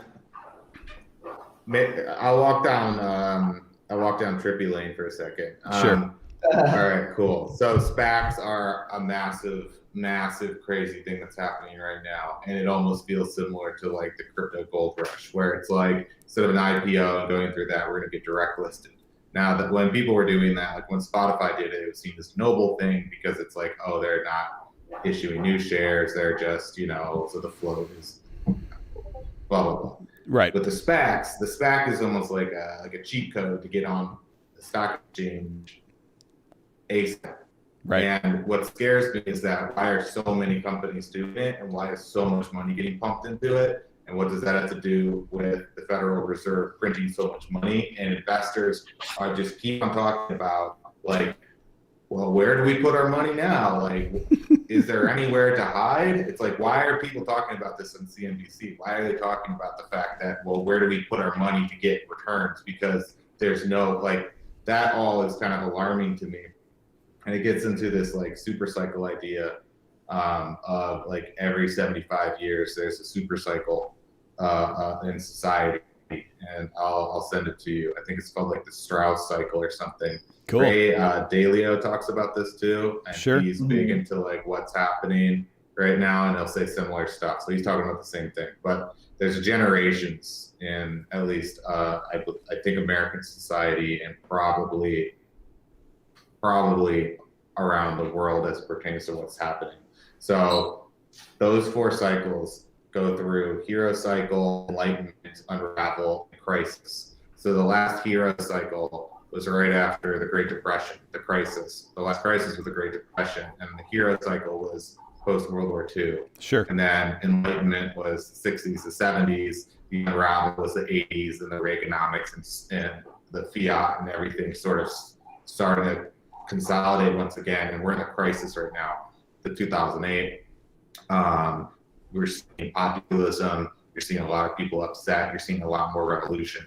Yep. What is happening? And you're seeing money getting printed. Something is going to blow up. I don't know what's going to blow up, and I don't know if it can be blown up in a containment. So something like UBI and modern monetary theory gets implemented successfully, and then we're all sitting here like, crisis averted. But usually it signals some major economic change. So, I mean, I've written some posts about this. That super cycle is a subset of a typical 300-year super cycle that dates way back to the financial crisis that Tiberius had to manage for the Roman Empire, and the 4 different. Look at the price going down as I speak. I have that much, that much influence. And that dates back to the over a 1,000-year period. The 4 different Roman 2000 event type situations that they had to deal with. So what Ray talks about, and I've read those pieces as well, very interesting. What he talks about with that 75-year cycle, that's a subset of larger super cycles. Oh, wow. The difference with this one is that potentially, and I use the word advisedly, potentially there's an uncorrelated escape route that there never has been before, and that it's global and not geographic in nature as well, because whilst Rome, particularly the one that Tiberius was dealing with, whilst Rome was able to manage it through exactly the same levers, by the way, that we used in 2008, which is really interesting. because of the geographic. Oh, Bad moment to cut off. The Yeah. Roman Empire at that point in time that were later elevated from that, and those other geographical areas became the safe havens. And interestingly, now this what we've got here potentially it is the geographical safe haven, for want of another word, that could be used to manage the one that we're in now. But that doesn't mean it can't become correlated if the market ends up taking in that direction, in which case it doesn't become quite part of the same problem, but it isn't the same effective tool that it could be. Could you kind of expand on the safe haven thing? Because you cut out for a second. yeah, you cut out for like 5 seconds right in the middle of the safe haven part, if you wouldn't mind, Adrian. Okay, so I think I summarised by saying this could be the equivalent of those geographical safe havens that the Roman investors, merchants actually started investing outside Rome when Rome was when it was becoming difficult through taxation. There were trade partners that weren't within the Roman Empire, and so they're running a different economic system. Like crypto? And so they became the equivalent of crypto. And I think what I said is crypto could be the equivalent of that if from a market perspective, it stays uncorrelated. But there's no guarantee that we're going to stay uncorrelated. And so what could happen is it'll still become an effective tool within that ecosystem, but it won't be as effective as it could be to help manage that situation. Now, the current trajectory is that it is, because it correlates and uncorrelates, it's not typically correlated, and therefore it is enough of a tool for people to run to. But I guess in summary, what I'm trying to say is that 75-year super cycle is part of a much bigger 300-year super cycle, which is actually part of a much bigger 5,000-year super cycle. Holy shit, Adrian! Okay.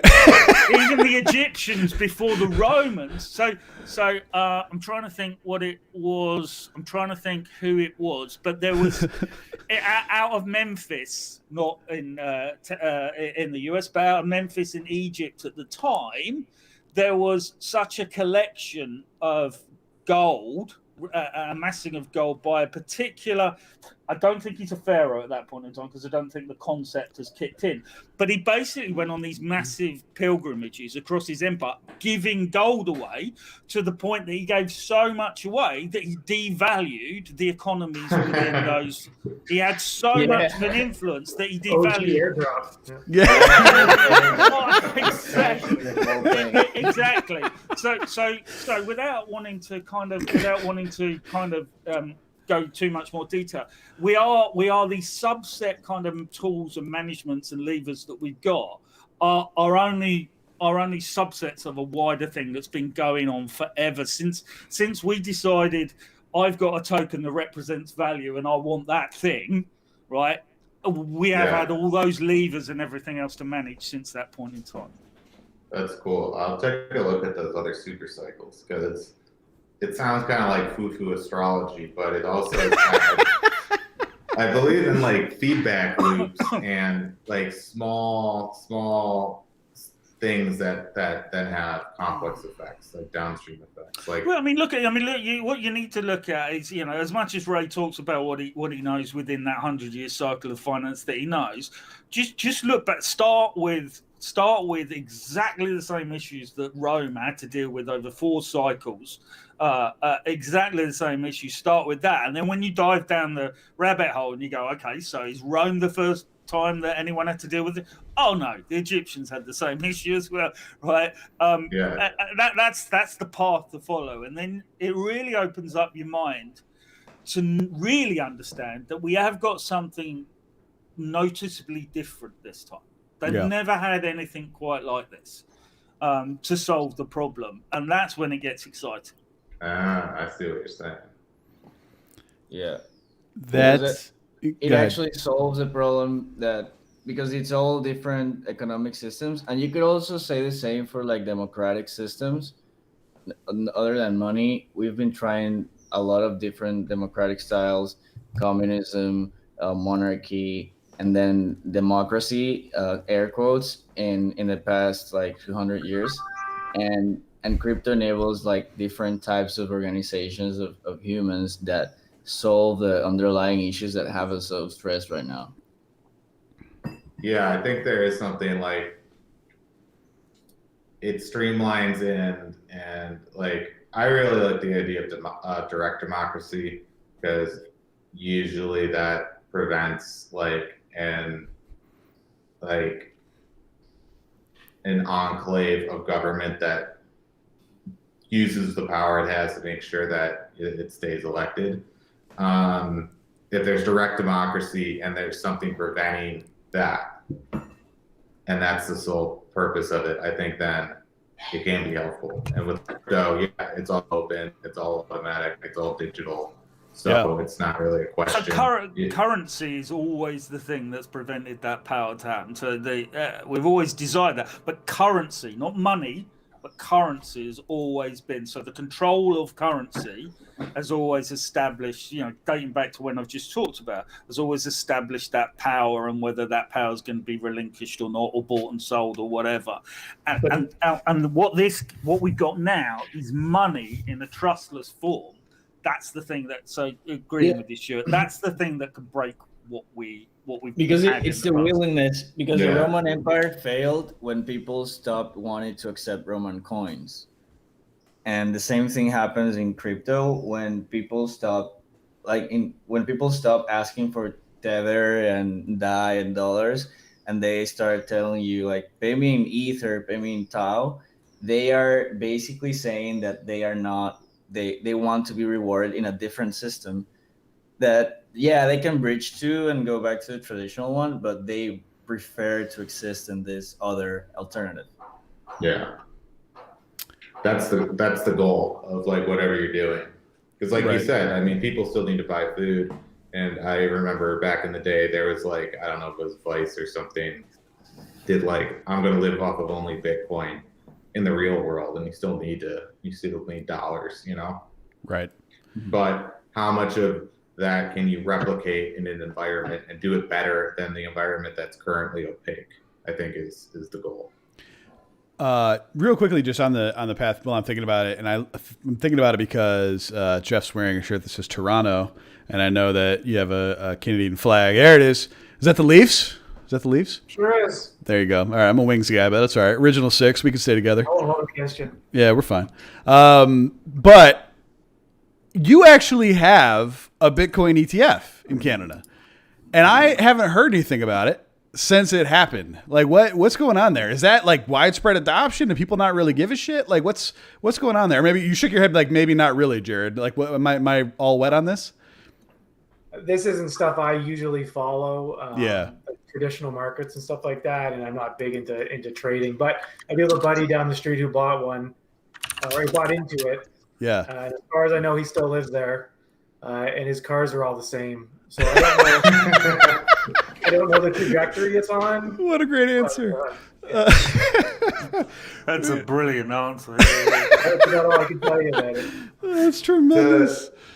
To add to Jeff, though, I actually am talking to a guy because he's an investment advisor, and so he knows how to start an ETF. And so we're like, why don't we do a crypto ETF? Whoa. There's already one in existence. I'm sorry. No. But there is. Right. So, like, the thing is that we're talking to these people who know more about the internals as it comes to American markets, because you could list one on a Canadian market, just it's not as big necessarily. Right. And like you see with Coinbase has the entire world's attention right now. So that would lend you to potentially more success, I think is presumed. The reason is that regulators think it's manipulated. Bitcoin it's illiquid, and there's not a lot of consumer protections, which are all true. I mean, those are all true factors of Bitcoin. Manipulated to what extent, illiquid to what extent, and controls to what extent. I think that's where we have discussions on. And one of the things that we were talking about is if that's the reason why Bitcoin ETFs aren't getting listed, what if you instead had a store of value ETF that looked at things like companies invested in Bitcoin, Oh, GBTC, because the whole interesting. problem is holding the coins themselves. I think is that is a regulatory issue. I But understand. holding things, yeah, That's what Carlos and I are looking at doing with TWA in the future. So at the moment, all of our ETFs are crypto related, but Carlos and I are looking at stocks and precious metals to introduce to the TWA ETF ecosystem. And as part of that, we would be targeting certain companies that have balance sheet crypto holdings as well, in the way that Stuart's talked about. So we're already on that one. That's pretty wild though. Like Stuart's point about the regulation aspect being like because of the illiquidity potentially of Bitcoin, it can't really hit the guidelines that needs to hit to be listed as a standard ETF within US. Like that's a little unnerving. I mean, but it's not untrue. You're right. I mean, I don't think it's going anywhere, particularly at this point. But yeah, we don't need it. Remember that ETF is more for. That ETF is more for. It's not the only vehicle that's needed to bring in mum and pops now. Yeah. So it was. It's only one tool, and it's probably not even the best one for the job either. Really, you can almost do crypto investing by proxy at the moment if you're a mum and pop, because you don't want to go 100% into Bitcoin, right? But if Walmart and Tesla announce that they've got 10% Bitcoin on their balance sheet or whatever it is, and you want a nice, lovely hedge, you should go and, right, I want 20% exposure in my capital to Bitcoin or whatever it might be. So I go and buy Walmart and Tesla stocks, and I'm hedging then, aren't I? I'm hedging those stocks and the performance and everything they've got, and I know that the underlying balance sheet has got crypto in it as well. And then if you want to go that much further down the line as well, then you find a traditional ETF that's got a group of those companies. And actually these days, they'll let you build bespoke ETFs for yourselves on a lot of the websites now. So you could take 5 stocks, wrap them, and then if each of those companies are holding crypto on their balance sheet, by proxy, you're investing in Bitcoin, right? And so that money's still finding its way into our ecosystem. So, the ETF thing's great, and it's more of a purist play. And generally, when somebody has got to that level at mum and pop, and they want to invest in Bitcoin, generally at that stage, then it offers protections, sure. I think those protections are covered in the way that I just talked about the other one. Generally, if they want more exposure or they want to be a bit more crypto related, then they're asking their sons, daughters, grandkids, and everything like that, and they're getting them in, and Adrian, and they're getting into the pure Bitcoin side of things. So. What I want is 401k money going into Bitcoin. Okay, that's my whole thing. Yeah, because that's a whole pile of money. All right. Well, that is a good point. That is a good point. And that's not going to be immediate for the reasons that you talked about. That's right. So I'm saying is it's not all is lost. It's not like it's a nuclear option. Without ETFs, we're not getting that because it is coming in through proxy. But you're right. You're right. Until there is greater liquidity, which comes with the proxy type solutions, i.e., companies buying it and putting it on the balance sheet. Till we get that greater liquidity coming in, then you're not going to get in a position where where pension funds are going to be happy to put 401k contributions and build ETFs and that kind of stuff. Even if they get built, they're not going to get you. It's like building a blockchain, right? You might build it, you might build the ETF and everything like that. Then the hurdle is it going to get used because of the limitations around it, right? Yeah, exactly. That's fair. And that's probably what's happening with the Canadian ETF. And why nobody's talking about it is the infrastructure's there now. They're like, come and buy, and everyone's for exactly the reason that Stuart said. When I say everyone, I mean pension funds are like, yeah.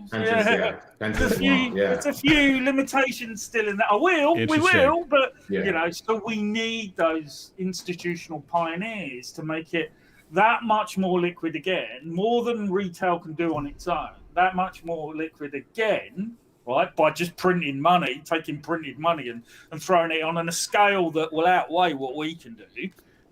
That'll bring the liquidity, and then when it's got that foundation of liquidity, then the pension funds go. Got it. Right, But now this is spread out enough, but at what price does that actually happen? Like, so if you're talking about actual liquidity to where that's realistic, and by the way, the funniest part of what Stuart said, unironically, was like lack of liquidity, regulation, and then you look at the dollar, and you're like, all right, let's cash in all the dollar for. It's the same thing, just one's run by the government, one's run by nobody. So I had a little chuckle to myself as you were talking about that. 100% true, and yeah. So at what point? It feels like it has to be crisis. We're going back to the Dalio cycle at that point for us to hit a level where what you're talking about from a liquidity stability perspective is actually satisfiable, if that's a word, for those requirements. Well, and so let's look about this. The dollar is good for most people. Let's be honest. And the government, I don't think has any really. They don't really care that Bitcoin exists. They care if and when regulators do pursue things, generally it's because of consumer protection. So the reason they don't want a Bitcoin ETF is because if you put that into grandma's pension fund and that thing blows up like they have in the past and ETFs have in the past, grandma is now homeless, that's bad, right? So we kind of are the ones that are playing fast and loose, and because of that, we seek it out. And so that's almost in a way self-regulating, right? So you got to solve that problem. How is this product safe for grandma to hold? And if it does bad, because we're used to volatilities of like 20% daily. And for an investment advisor, 2% a day is insane. Right. So it has to be very sort of balanced out. And like Adrian said, the institutions and the pensions funds, retail is like that compared to the money. And so this little minority that's super into crypto is happy with playing the risks. Right. The big pension funds aren't, because they have fiduciary duties. But you know what? The moment people start taking their money out of pension funds to get into crypto, that's when the dollar collapses. Because there's not enough money for everyone to get their pension funds out without getting to a reserve problem. I'm with you. It would be an issue. I mean, pension funds are usually backed by stock, right? So it's not. I don't think that's so much of an issue. Whereas, let's say, the dollar collapsed. Well, if the dollar collapses, I think we have bigger problems. Well, it's more like the stock market. The stock market would just go down as everyone just gets their 401 out, and then it's a liquidity issue because again, everyone's cashing out and everyone wants their dollars, and so the stock market is down, and then they can't get dollars from the bank. Yeah. Maybe. I think if that happens, we're like 20 years. It'll be in 20 years because that takes a long time to develop. Yeah. This is the same conversation I have with Carlos Taxia every time. I'm like, I'm not saying it can't happen. I'm just saying that our timelines are different. This isn't everybody runs to withdrawal in the next 72 hours. Yeah, and it creates assuming the situation unfolds exactly given the situation of today, then that is a high likelihood. But I foresee that in 10 years, the landscape looks completely different, and then the rules are changed. But the problem is that, I mean, whenever someone goes and uses a 10, 20-year time frame, the thing is that all these events, maybe that's a reasonable time frame, considering historical events, but the cycles are getting so tight right now that thinking like COVID just made everything, the system made it tighter, in the sense that there and even when there's no pandemic going on in 2020, 2008, you still had like a housing crisis, right? With like a fair sky, and the thing is that now I think that we really haven't seen like the crisis show in the charts yet, and people are like ignoring it. The fact that, I mean, like the pandemic, people are like, the whole thesis for the traditional market is, all right, we're gonna deal with COVID and we're gonna reopen the economy and everything's gonna go back to normal, right? But then the vaccine is like partially effective, and you got like new, more virulent strains, and then like, I mean, it's not like a one battle war, right? And we were kind of banking on it being just one fight, and then we done with it. Maybe, I don't know. So like 20 years, just imagine 20 years of this. It's a lot. I understand. So if we do get to that position, and it's an if, but what we end up, so the dollar's a liquidity aggregator, right? And has been since 71, since the decoupling from gold, which was the previous liquidity aggregator, right? So it's a liquidity aggregator. So if your liquidity aggregator breaks down, what we're going to end up with is what we had before, and it works perfectly fine, by the way, till Tricky Dicky changed it, right? It works perfectly fine. Is you'll end up with fractured liquidity, okay? So that fractured liquidity, some of it will run to Bitcoin. You know, don't overlook Mr. Gold, right? He's been around for 5,000 years. Yeah, he's not going anywhere. Perfectly good job. Precious metals, and the new one that I'd factor into that is energy. Okay, so going forward, energy, and I'd also actually factor in ecology as stores of wealth, because they're good, they're win-wins. Investing in ecology, land preservation, good stuff for land is beneficial for humankind, therefore profitable, and it's a resource that can be sold, bought and sold. So I think we'll get a different kind of fractionalized liquidity. Well, it's not like, oh, Adrian, people have bought land before, right? It's land and usage, land and application, adding value to the land for good. I think will become something, and I think energy as well, and energy and water are going to become,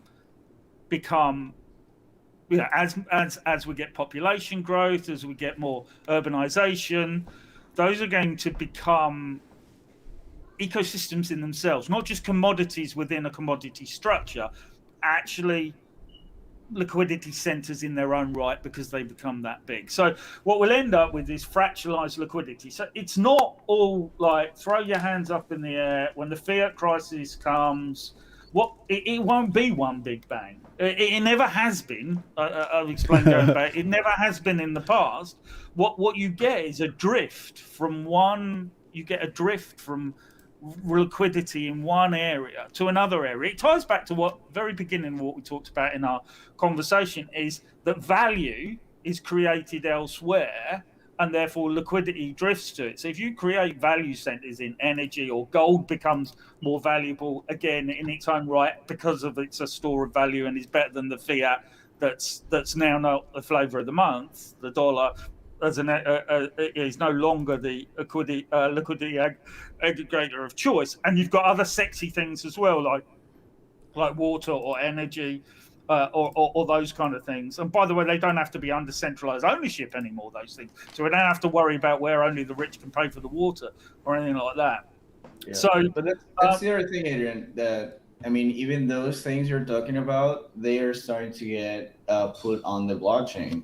So the fact that's cool, yeah. But yeah, I mean, the blockchain's great. The blockchain's a tool. I think what we're talking about at a higher level, just to alleviate some concerns that might be floating around, is there are other answers to the dollar once the dollar experiment starts to unravel, and it won't be one enormous big bang, because mankind doesn't want that to happen. And we are the designers of these things and designers of tools. so we can design ways to stop that happening. So it doesn't have to be a win-lose type situation. Nobody wants that. But even the elite don't want that, because then they have revolutionary states or they get ousted from power, right? They want something that still probably gives them a bit of an advantage, but they still want a working system. All right, hold on. Carlos, hold on 1 second, because Stuart has been a very gracious guest, and I've been seeing him thinking while you guys have been talking for the last 3 minutes. I'm just curious, because a lot was just laid down here, and I told Jeff that we generally don't go past 2 hours. We're up against 2 hours. So a couple things really quick. First off, we still got a ton of people watching. If you have questions, please jam them into the chat, because we've just been kind of going asking whatever we think of. So please put them in there. We've hit most of the stuff that was asked, so I haven't really pivoted to it. The other thing, Stuart, you just heard a lot from both Carlos and Adrian. I saw you were thinking of being, very nice and waiting. Was there anything you wanted to add to on that specifically? Oh, yeah. Water is going to be a massive change. I think we're seeing increasing globalization. There's nothing stopping it. People try in the short term, but what's going to happen is it might not even be in the United States. I think we're assuming the dollar, but Ethiopia is damming up the Nile right now and potentially going to destroy the Nile Delta and the entire country of Egypt, right? Does that start a war? What does that do to the economy? They have the Suez Canal. Ethiopia and Palestine have had it for 20 years already, by the way. So this water issue at a microcosmic level has already been playing out for 20 years. Right. And I guess what I'm saying is we're on a technology spire where we kind of get to sit here and discuss the future. But then there's going to be people who can't drink, and then there's going to be anarchy and a collapse of the state, right. And they're not going to eat. Luckily, we have that level figured out. I think most of us have enough resources and stability not to worry about that. But that's what I was thinking about, because those are still sources of value. That when you guys were talking about potential waterfall effect, my brain went to, we get that far and wars happen. That's what happens. If we get to the point where dollars are gone, there's so much debt is held by America and other countries, and if we're saying goodbye to it, it's not like China and other people are going to go okay, well, I guess it didn't work. Okay, so we got bigger issues, to your point about where we get there. There was a question in the chat. I think it's a good one, because you guys are all very informed and we all like learning. Where can we learn about these things? How do you know that water will be like this? Where are you reading? How do you keep up with this? Is it The Economist? Is it just reading bloggers? Where do you get your information from, Stuart? There's a really good YouTuber called the Caspian Report. Caspian Report. I'll send his. Yeah. He does a good breakdown of mostly. I also watch a lot of DW, which is German public news. They actually still do non-political stuff. So they talk about water traders. They've talked about everything. Caspian Report talks about a lot of geopolitical tensions that could arise. I try to just find information the more that's they not stay the same. political in nature, because politics is I don't know. And my mind it makes a lot of sense to focus on commodities for whatever reason. So that's why I look at these things like water, oil, land. Sure. No, it makes perfect sense. I started to play. You guys couldn't hear it, but everybody else on the chat could. It started auto-playing. It was super loud, so I clicked out of it. But I put the link in the chat, so there you go. Caspian Report. Alexson says, yes, I am subscribed. Very, very good stuff here. I'm trying to be... Yeah, go ahead. It's 35 years of traveling the world, talking to the people in those regions, experiencing it, talking to their political leaders, but the people on the ground who might have the alternative story, talking to the technology companies, it's going out and then assimilating that to reports like Stuart just talked about, to what Ray is talking about, Ray Dalio. To other people. So it comes from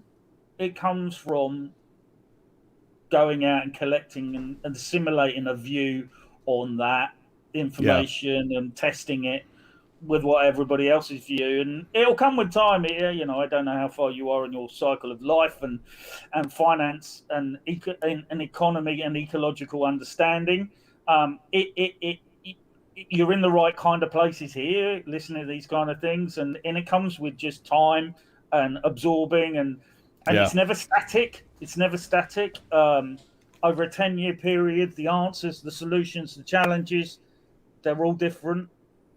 They've got a theme to them that dates back, as we said, but the specific thing that you're dealing with at that point in time is always dynamic. So you can become an expert within a 10-year period because actually that's the period that matters. You just learn the foundational economics or importance of certain areas, and then you're off and running. Yeah. Yeah, no, really, really good stuff. And I think that's why I like these conversations, because I learn more every time, and it's hard for me to be like, oh, I should probably jump in with something, because that was all very interesting. And this has been a ton of fun. We're at 2 hours now. I'm going to cut it off out of respect of everybody's time here, because we got a lot of busy people. So I just want to say, first off, you guys should go check out Lambden. I think it's really, really cool. Obviously, lambden.io. A lot of fun. I like it's almost like a democratization of development, okay, where you don't have to be in the club of Solidity to get stuff done. An idea, you can go talk to the crew. I posted the Telegram link for Lambden in here earlier, but I'll put that in the show notes as well. Get in. Sounds like you guys are pretty accessible on the Telegram chat if you want to get in there, right? 100%, yeah. Great. So we'll send people there, and I really, really appreciate you guys coming on. This was fun. Hopefully we can do it again as things start developing over the next weeks and months. Yeah. Appreciate it. Thank you, guys. Adrian, Carlos, appreciate it as well as always. And thank everybody for tuning in. Look for this on YouTube and Twitch. Everybody, take it easy. Cool. All right. Thanks. Thanks, guys. Yeah. Cheers. Take care. Bye. All right. Whew. That was good. Yeah, likewise. Yeah.